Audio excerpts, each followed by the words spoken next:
What's going on, guys? Today we're going to be theorizing what it would be like if there were 10 Titan shifters in the world of Attack on Titan. For most of this series, the amount of Titans was a complete mystery, and it wasn't until the end of Season 3 that we got confirmation there were 9 of them in total. My personal theory as to why Isayama didn't make more is because the way the story was set up by the time they reached the basement, we already knew that Paradis didn't have more shifters. So if there were going to be 10, 11, or even 12 of these things, by default the rest would have all been Marleyean warriors. Doing that would have made Marley way too overpowered, especially during the battle in Liberio, so it was a good decision by Isayama to not make things even more difficult for the scouts. That being said though, it's still fun to think about what features a 10th shifter might have had, and in this video I'll be doing exactly that by discussing a Titan that I think would have been a realistic addition to the series. The main idea behind this one is that it has a special connection to the coordinate that gives it certain abilities, and as the title suggests, its name would be the Paradis Titan. After the video is done, let me know in the comments how you think it ranks compared to the others, and don't forget to hit that sub button if you want to see more videos like this. Okay, so starting with a brief description of what Paradis are in the first place, they are the abstract force that connects the coordinate to every Eldian on the planet, and in the Paradis dimension, this force is represented by branches of light. All subjects of Ymir are born with their own path that links them to the founding Titan, hence why historically the founder has been able to mess with Eldians in so many ways, including wiping their memories or sending the flesh and bones that would turn them into a Titan.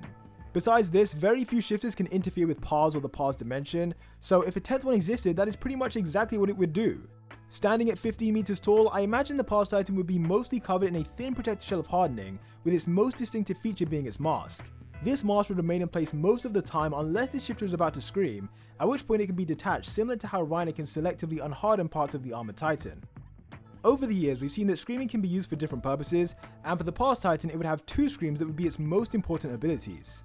Its first scream would literally be able to interrupt other people's Titan transformations, meaning their Titans will end up being incomplete, or the victim will just remain in their human form. Eren once mentioned how the flesh of a Titan is sent via Paradis. Well, this shifter scream can block that signal and make it so the Titan body never reaches the destination. In this way, the Paradis can prevent both shifters and pure Titans from manifesting, but the scream has to occur before they completely transform. If we use an easy example to see how this could work in practice, let's imagine the user of the Paradis Titan was with these guys during the declaration of war.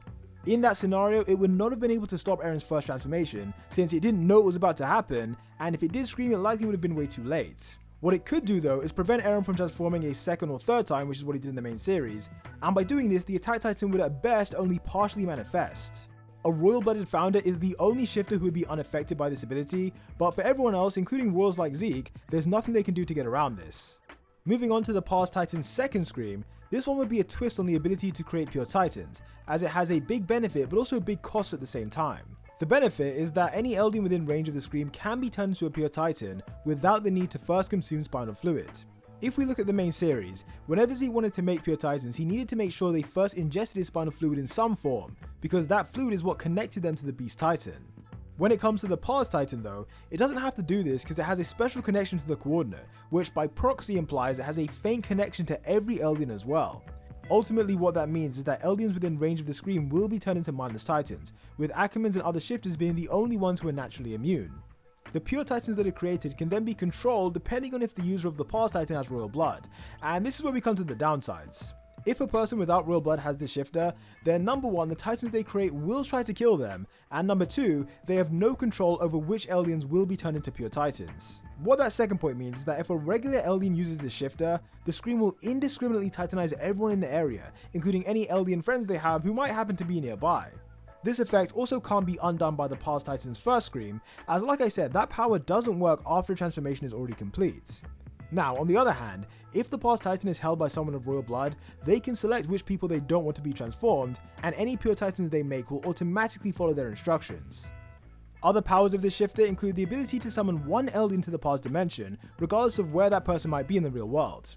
This telepathy requires a bit of stamina, it can therefore only be used once a day, but it's still a great thing for long-range communication, because if you think about it, if someone had this during the invasion of Paradis, they would have been able to provide updates to their fellow warriors back home without anyone on the island knowing a thing.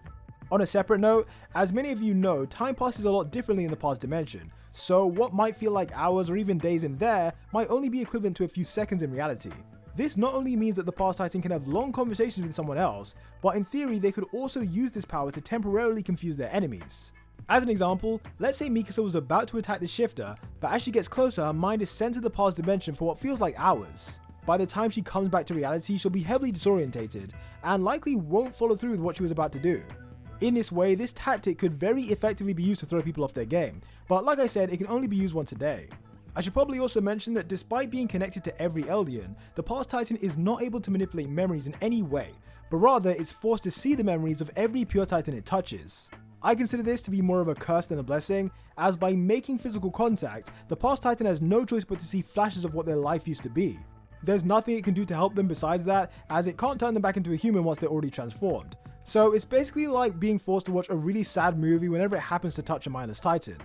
Last point to mention before we summarize all of its abilities is that this shifter has a maximum of 3 consecutive transformations, which is more than the Colossal, which maxes out at 1, but still the exact same as the Attack Titan.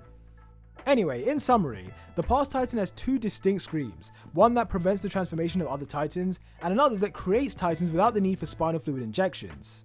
If the user doesn't have royal blood, then doing that second scream is effectively suicide, but if they are royalty, then they can create their own personal Titan army that listens to their commands.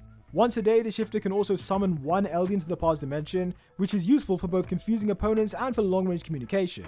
Sadly though, the Past Titan cannot access or manipulate memories, but instead is forced to see the past memories of every pure Titan it physically touches. Additionally, its skin is mostly covered in thin hardening, which gives it a constant layer of protection, and in my opinion it has a great chance against every shifter except these 2 in a fight. As always guys, thank you for watching this video, and let me know in the comments how do you think the Past Titan would do in a 1v1 fight against the other shifters. Also, don't forget to sub, and until the next one, peace out.